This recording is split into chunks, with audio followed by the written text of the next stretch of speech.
चाहिए। तमाम लोग सोचिए, उनको अच्छी तरीके से सबक सिखाइए। అమ్మ ఇంకా రెచ్చగొడుతున్నారు, హిందూ ముస్లిం అని పంచాయతీ పెడుతున్నారు, వాళ్ళని చెప్పి బీజేపీ కోటేయమని ఇంకోటి వస్తాడు, మనకు కడుపులకు పెట్టదా? మనం బతకాలంటే మనకు మంచిగా చేతి నిండా పని దొరకాలి. నేను మొన్న ఆడిపోయింటి రెహమత్ నగర్, ఒక మేస్త్రి వచ్చిండు, అన్నా మీ గవర్నమెంట్ ఉండగా మంచిగా ఉండనే ఇదంతా ఆగమైపోయినమే అన్నాడు. ఏమైంది మేస్త్రి అని నేను అడిగితే అప్పుడు బీఆర్ఎస్ ఉండగా వారంకు 5 రోజులు 4 రోజులు పని దొరుకుతుండే, ఈ రేవంత్ రెడ్డి వచ్చినాక ఏమైందేమో ఒక్కనాడు కూడా పని దొరకలేదన్న, ఇల్లు కిరాయి వెళ్తలేదు, బండి కిస్తీ కట్టుడు కష్టమైతుంది అన్నాడు. ఇండ్లు కట్టుడే బంద్ అయిపోయింది, ఇసుక ధర 3000 అయింది, ఎవడు గరీబోడు ఇల్లు కట్టలేడు, నాకు అసలు మేస్త్రీలకు పనే దొరకలేదు, మా బతుకులు ఆగమైనాయి అన్నాడు.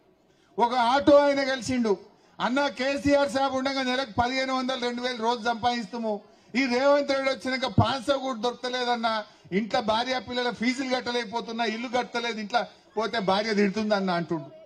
అంటే ఇట్లా రేవంత్ రెడ్డి గవర్నమెంట్ లో ఒక్కడు కూడా సంతోషంగా లేడు. ఉన్నారు 4 కోట్ల ప్రజల్లో 4 అన్నదమ్ములు మాత్రం సంతోషంగా ఉన్నారు. రేవంత్ రెడ్డి 4 అన్నదమ్ములు తప్ప ఈ రాష్ట్రంలో 4 కోట్ల ప్రజల్లో ఎవరికి కూడా సంతోషం లేదు. రియల్ ఎస్టేట్ ఆగమైపోయింది, కామ్ దందా బంద్ అయిపోయింది, బేరాలు నడుస్తలేవు, పేదవాడికి పని దొరకలేదు, అందరి బతుకులు ఆగం చేసిండు రేవంత్ రెడ్డి. రేవంత్ రెడ్డి మాటలకు ఎక్కువ, చేతలకు తక్కువ. దయచేసి ఆలోచించండి.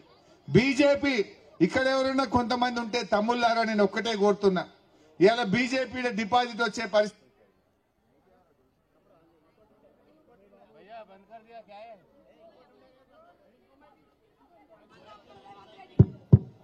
తిరుపతి రెడ్డి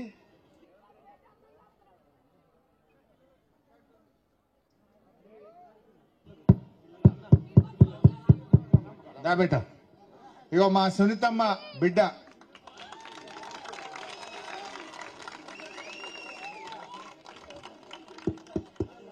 మాగంటి గోపీనాథ్ గారి పెద్ద బిడ్డ అక్షర, దిశర, 2 పిల్లలు కూడా ఇక్కడికి వచ్చారు. ఆ పిల్లలు వాళ్ళ అమ్మకు చేదోడుగా ఉండాలని, అమ్మకు తోడుగా ఈ ఎన్నికల్లో ప్రచారానికి పాపం రాత్రి పగలు అమ్మకు తోడుగా ఉన్నారు. మరి ఆ బిడ్డల ముఖం చూసి మీరు అందరూ కూడా సునీతమ్మను దయచేసి ఆశీర్వదించాలని కోరుతా ఉన్నా. అక్షర, దిశర ఎన్నడూ పాపం వాళ్ళ నాన్నున్నప్పుడు కాలేజీకి స్కూలుకు పోవడం తప్ప ఏనాడు రాజకీయాల్లోకి వచ్చిన వాళ్ళు కాదు. కానీ అమ్మ, నాన్న లేని అమ్మ ఒక్కటి పాపం ఇల్లు తిరుగుతుంటే అమ్మ బాధ చూడలేక 2 పిల్లలు చేదోడు వాదోడుగా అమ్మ కోసం, అమ్మ పక్షాన వాళ్ళందరూ కూడా తిరుగుతా ఉన్నారు. ఎంత బాధ కలుగుద్దంటే, ఈ కాలేజీకి పోయే పిల్లలు, వీళ్ళ మీద పోలీస్ కేసు పెట్టించిండు రేవంత్ రెడ్డి. ఎంత దుర్మార్గుడో ఒక్కసారి మీరు ఆలోచించండి. ఈ పిల్లలు ఏమైనా తప్పు చేసిండ్రా? అమ్మకు సోపతిగా అమ్మ వెంట, అమ్మ కోసం 2 ఆడపిల్లలు తల్లి వెంట తిరిగితే ఈ 2 ఆడపిల్లల మీద కేసు పెట్టిన రేవంత్ రెడ్డికి మీ ఓటుతోనే సమాధానం చెప్పాలని చెప్పి నేను కోరుతా ఉన్నా. ఈ అభం శుభం తెలియని పిల్లలు, ఈ కాలేజీలకు పోయే పిల్లల మీద కేసు పెట్టించవచ్చా? ఏం రాజకీయం అడుగుతా ఉన్నా రేవంత్ రెడ్డిని? దమ్ముంటే నువ్వు పనితనంతో గెలువు. ఈ పిల్లల మీద కేసులు పెట్టి భయపెట్టిస్తావు, గా తల్లి మీద కేసు పెట్టి భయపెట్టిస్తావు, ఆ తల్లి కన్నీళ్లను రాజకీయం చేసి నువ్వు ఎన్నికల్లో గెలవాలనుకుంటావు. అసలు మనిషివేనా నువ్వు? నేను అడుగుతా ఉన్నా రేవంత్ రెడ్డిని. ఇంత మంచి చిన్న పిల్లల మీద కేసులు పెట్టి రాజకీయం చేస్తా అంటే ఈ పిల్లలు తిరగద్దు, కేసు పెడితే పిల్లలు భయపడాలి. భయపడతారా? తల్లి కంటే ఎక్కువ ఎవరుంటారు? తల్లి కంటే ఎక్కువ ఎవరుంటారు? అందువల్ల మా అమ్మ కోసం బాజప్తా తిరుగుతామన్నారు ఆ పిల్లలు, తల్లి వెంట ఈ రోజు ప్రచారంలో తిరుగుతా ఉన్నారు. దయచేసి ఈ ఎన్నిక చాలా ముఖ్యమైంది. సునీతమ్మకి ఎంత ముఖ్యమో 4 కోట్ల ప్రజలకు కూడా అంతే ముఖ్యం. 4 కోట్ల ప్రజలకు మేలు జరగాలంటే, మన హామీలన్నీ మనం సాధించాలంటే రేవంత్ గట్టిగా బుద్ధి చెప్పాలి. రేపు మేము అసెంబ్లీలో లేచి అడగాలన్నా వద్దా మీకోసం?